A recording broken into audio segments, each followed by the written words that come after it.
शरद पवारांच्या हस्ते प्राणप्रतिष्ठा। जितेंद्र आव्हाडांची संकल्पना ठाण्यात तुळजाभवानीचे प्रति तुळजापूर मंदिर।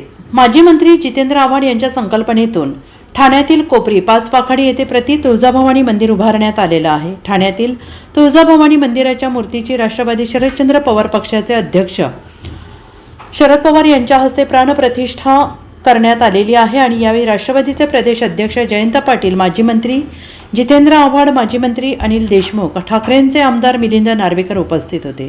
जितेंद्र आव्हाड मंदिराची माहिती देताना म्हणाले, हे मंदिर 1500 टनांचं आहे।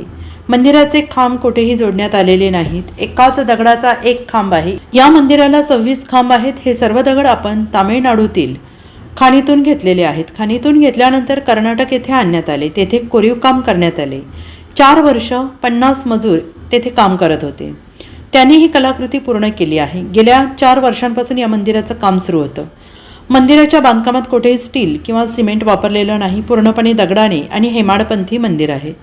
मंदिराचं जे कोरीव काम आहे तेच तुम्हाला तुळजापूरला दिसेल। हे कर्नाटकमधील मजुरांनी केलेलं आहे। मंदिरात 36 गजमुख आहेत।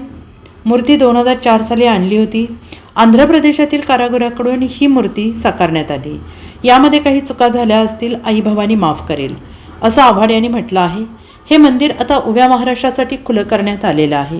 हे मंदिर आता उभ्या महाराष्ट्रासाठी खुलं करण्यात आलेलं आहे। शरद पवारांनी सपत्नीक मूर्तीची प्राणप्रतिष्ठा केली आहे। Bureau report, SPN Marathi, Thane.